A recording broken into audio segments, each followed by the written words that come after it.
Election 2024 میں شکست کے بعد پاکستان تحریک انصاف ابھی تک احتجاج کے موڈ میں ہی نظر آ رہی ہے۔ پارٹی کا موقف ہے کہ ہمارا مینڈیٹ چوری کیا گیا ہے، جس کی بحالی تک احتجاج کا سلسلہ جاری رہے گا۔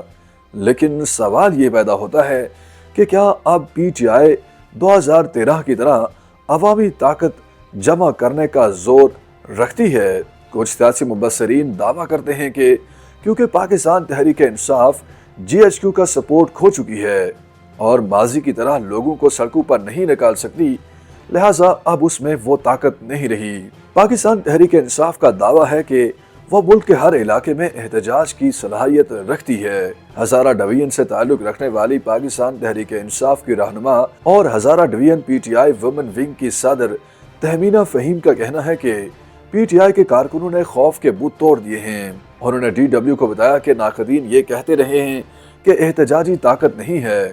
وہ یہ بھی کہہ رہے تھے کہ عمران خان کو ووٹ نہیں پڑیں گے۔ عوام نے بڑی تعداد میں خان کو ووٹ دے کر ان کے سارے اندازے غلط ثابت کر دیے۔ تہمینہ فہیم کے مطابق گرفتاریوں اور مقدموں سے تحریک انصاف کے لوگوں کو ڈرایا نہیں جا سکتا۔ پی ٹی آئی نہ صرف خیبر پختونخوا میں بلکہ ملک کے طول و عرض پر ہر جگہ بڑے مظاہرے کرے گی اور اس بات کو برداشت نہیں کرے گی کہ اس کے مینڈیٹ کو چوری کر لیا جائے۔ لاہور سے تعلق رکھنے والے تجزیہ نگار حبیب اکرم کا کہنا ہے کہ پاکستان تحریک انصاف قومی سیاسی افق پر وہ واحد جماعت ہے جو ابھی بھی لوگوں کو جمع کرنے کی صلاحیت رکھتی ہے۔ انہوں نے ڈی ڈبلیو کو بتایا کہ میرے خیال میں تحریک انصاف میں یہ صلاحیت اب بھی موجود ہے اور کم از کم وہ خیبر پختونخوا میں تو بہت بڑے مظاہرے کر سکتی ہے۔ پاکستان تحریک انصاف کے حوالے سے یہ دعویٰ کیا جاتا ہے کہ اسے ماضی میں اسٹیبلشمنٹ کی حمایت حاصل تھی، لیکن کچھ سیاسی کارکنوں کا کہنا ہے کہ اسے اب بھی یہ حمایت حاصل ہے۔ ماضی میں پاکستان تحریک انصاف سے وابستہ رہنے والی سابق رکن قومی اسمبلی مسرت زیب احمد کا کہنا ہے کہ اسٹیبلشمنٹ نے ہی عمران خان کو پرہیزگار اور متقی بنا کر پیش کیا تھا اور اب بھی اسٹیبلشمنٹ کی عمران خان کو حمایت حاصل ہے۔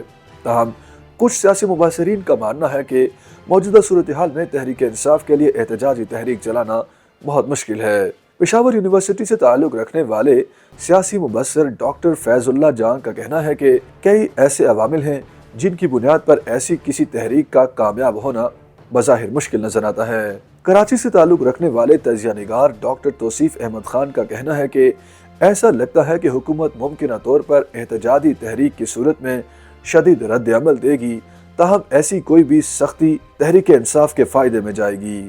توصیف احمد خان کے مطابق اگر حکومت کریک ڈاؤن کو شدید کرے گی تو اس سے خود حکومت کو ہی نقصان اور تحریک انصاف کو فائدہ ہوگا۔